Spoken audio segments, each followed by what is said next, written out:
आशा करता हूं आप सब बहुत अच्छे होंगे। मेरा नाम है सिद्धांत अग्निहोत्री, स्टडी ग्लोस पे आपका बहुत बहुत स्वागत है। तो सिटीजनशिप अमेंडमेंट एक्ट कल से देश में लागू हो गया है, तो हम इसकी बात करेंगे। कल मैंने लेक्चर लिया था, लेकिन आज हम इसको थोड़ा डिटेल में समझते हैं। देखिए, आसाम में प्रोटेस्ट हो रहा है। आप कहेंगे सर आसाम में क्यों? आसाम में तो एनआरसी की बहुत मांग थी, एक्चुअली वहीं से ही इसकी मांग आई है। अब आसाम में क्यों प्रोटेस्ट हो रहे हैं? देश में प्रोटेस्ट हो रहा है भाई, सिक्योरिटी बढ़ाई गई है। प्रोटेस्ट अभी नहीं हो रहा है, बट सिक्योरिटी बढ़ाई गई है। शाहीन बाग में सिक्योरिटी बढ़ाई गई है। 19 दिसंबर 2019 को ये एक्ट जो है वो लागू किया गया था, मतलब पास हुआ था, बट ये लागू नहीं हुआ था। कोविड आ गया था, सिचुएशन प्रोटेस्ट के चलते थोड़ा सा इसको डिले कर दिया गया था। वैक्सीनेशन हो रहे थे, इसलिए इसको लागू नहीं किया गया था, बट अभी इसको नोटिफाई कर दिया गया है। जब सरकार नोटिफिकेशन, मतलब एक तरीके से रिजल्ट अभी आ गया है बट डिक्लेयर नहीं है, तो जब रिजल्ट डिक्लेयर कर देती है तभी वो आ जाता है। तो अभी सरकार ने नोटिफाई कर दिया कि देखो यार, ऐसा है कि नागरिकता तो मिलेगी अगर तुम परेशान हो। तो बात करेंगे इसके, लेकिन उससे पहले हमारा जीएस पेपर 2 पेपर 3 के लिए बहुत ही इंपॉर्टेंट है, पेपर 1 के लिए भी इंपॉर्टेंट है।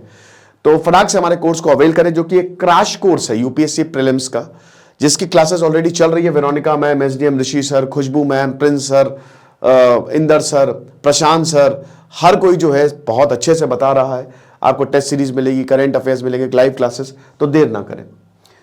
तो देखो, सिटीजनशिप अमेंडमेंट एक्ट पे तो काफी ज्यादा बहस हुई है। 1955 में पहली बार आया था। देखिए, हमारे संविधान में भी भारत से शुरू होता है और अगला सिटीजन है। भारत में कौन रहेगा? उसके नागरिक रहेंगे। तो सिटीजनशिप जो है 6 से 11, आर्टिकल 6 से 11 वो बात करता है। ठीक है, तो आपको कैसे सिटीजनशिप मिल सकती है? या तो आप यहां पे बाई बर्थ पैदा हुए हो, या बाई डिसेंट आपके जो पेरेंट्स हैं यहां पे रहे हो, बाय नेचुरलाइजेशन अच्छे खासे टाइम तक आप यहां पे रहे हो। 11 साल से सीधा 6 साल कर दिया इस एक्ट में जो अभी अमेंडमेंट हुआ है, राइट। बाय रजिस्ट्रेशन, रजिस्टर करवा लो।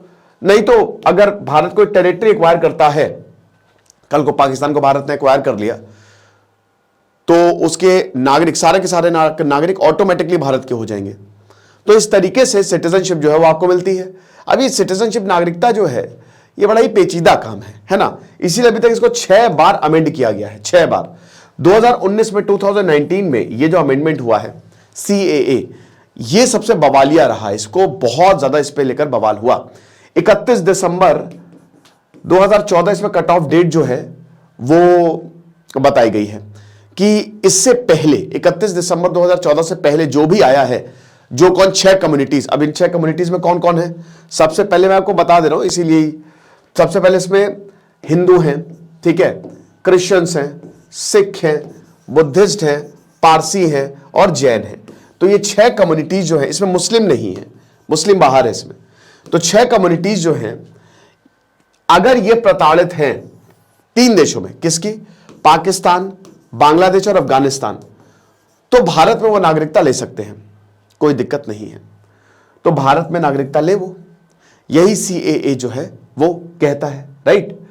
तो अब इस पे काफी ज्यादा, बहुत ज्यादा बवाल हुआ कि भाई ऐसे कैसे, मुस्लिमों को आप क्यों नहीं रख सकते हो? तो सरकार का ये कहना था भैया 99%, 99.7% अफगानिस्तान में मुस्लिम है, 99%, 99.3% पाकिस्तान में, 91% के आसपास बांग्लादेश में।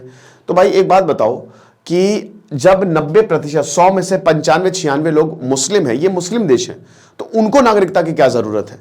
बट बोला कि नहीं, हजारा कम्युनिटी अफगानिस्तान में, अहमदिया मुसलमान पाकिस्तान में, वो भी तो परसिक्यूटेड है, उनको आप क्यों नहीं नागरिकता दे रहे हो? तो इसमें बहुत ज्यादा बवाल चला, काफी ज्यादा। और अभी जो है यहां लोकसभा इलेक्शन आने वाले हैं, और इससे पहले मिनिस्ट्री ऑफ होम अफेयर्स ने नागरिक संशोधन अधिनियम को नोटिफाई कर दिया है, ठीक है।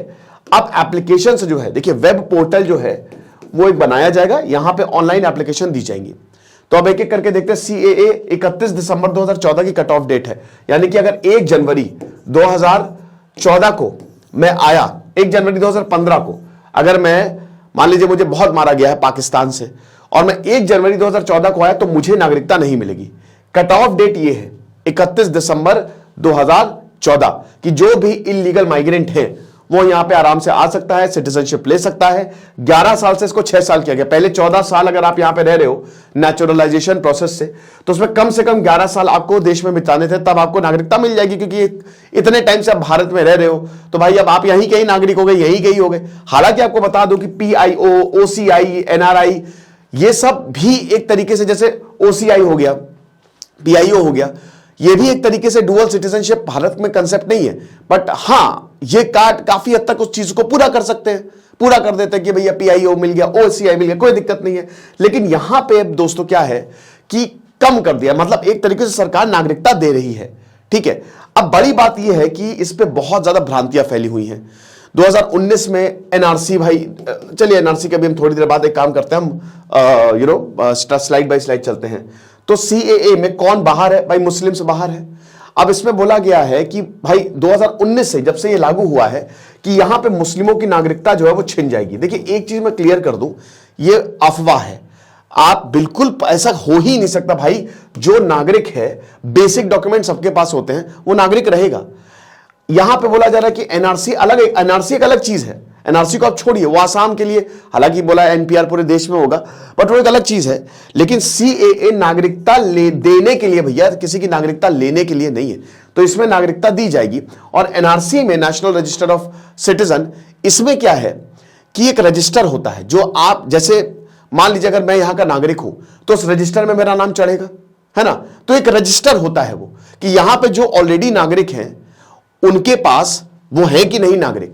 इसकी अभी मैं इतिहास आपको थोड़ी देर में आपको बताता हूं। तो यहां पे बोला गया कि भैया देखिए लॉ जो है वो डिस्क्रिमिनेटरी है, ठीक है। फिर उसके बाद तिब्बत कह रहा हूं, म्यांमार में अगर आप जाएं तो वहां पे बुद्धिस्ट परेशान है, श्रीलंका में अगर आप जाएं तो वहां पे तमिल्स परेशान है।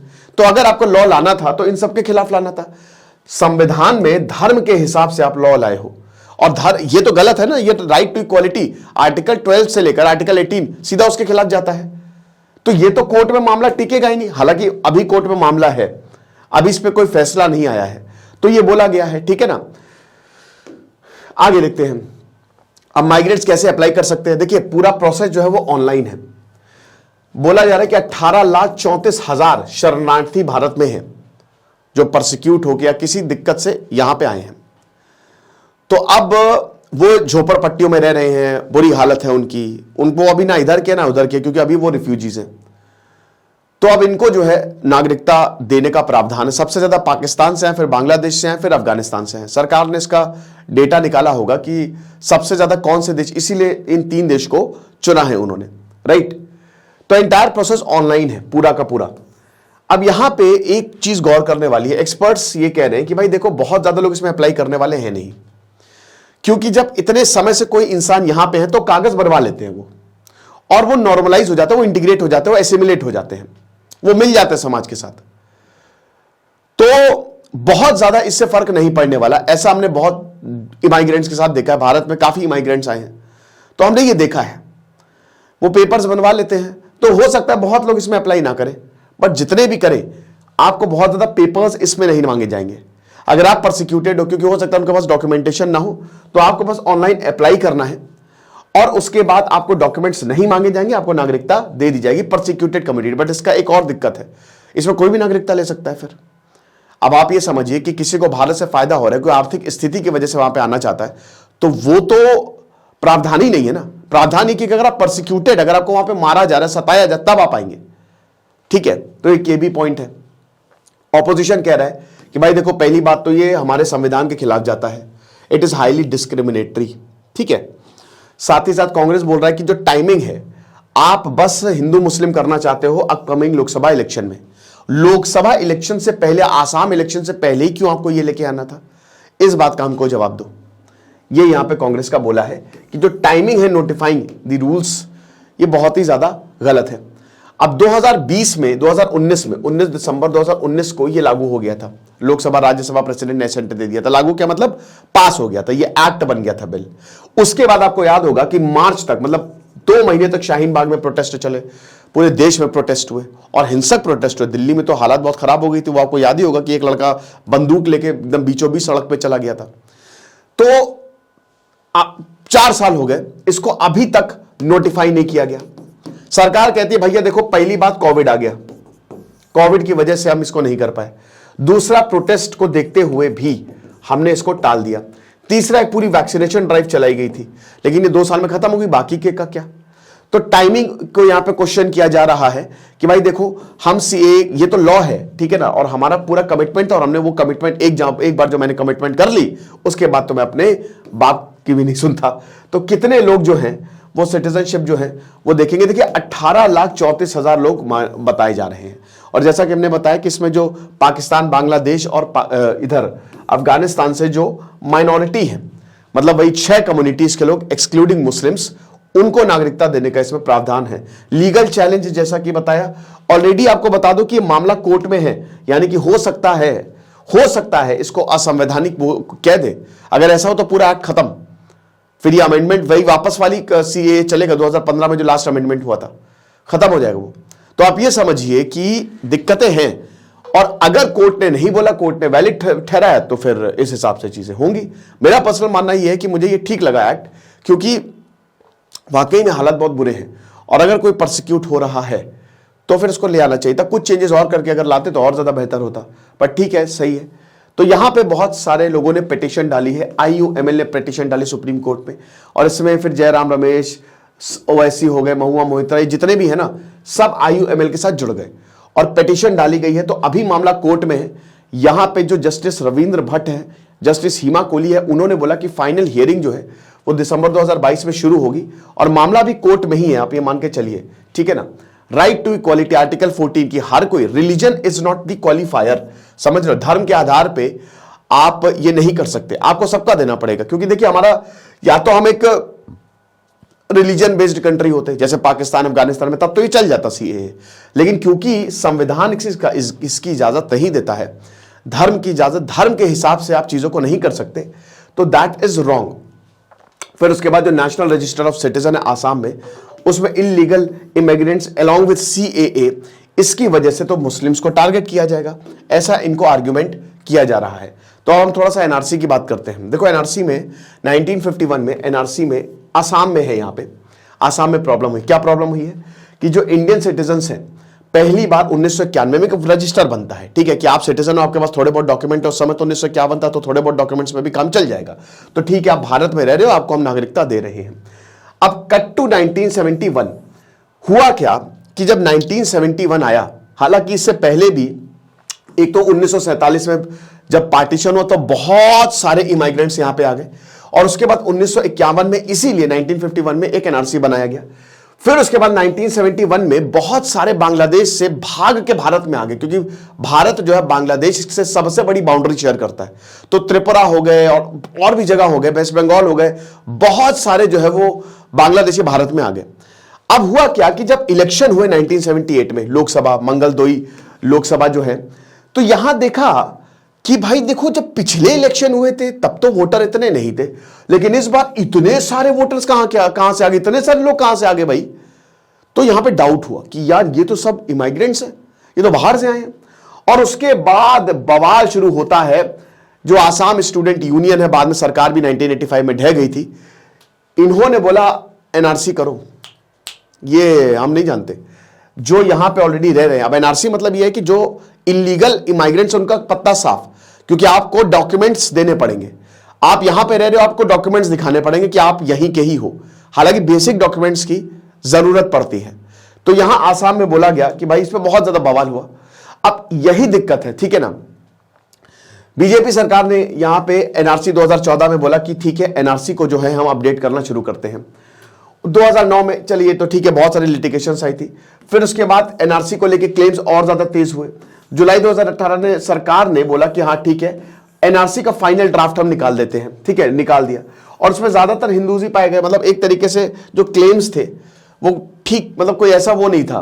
देखो यार क्या होता है ना कि ये बहुत टाइम हो गया, मैंने क्या बताया कि लोग एसिमिलेट हो जाते हैं, लोग एक्सेप्ट कर लो। भारत तो ऐसा है कि भारत तो एक्सेप्टेंस में सबसे आगे है।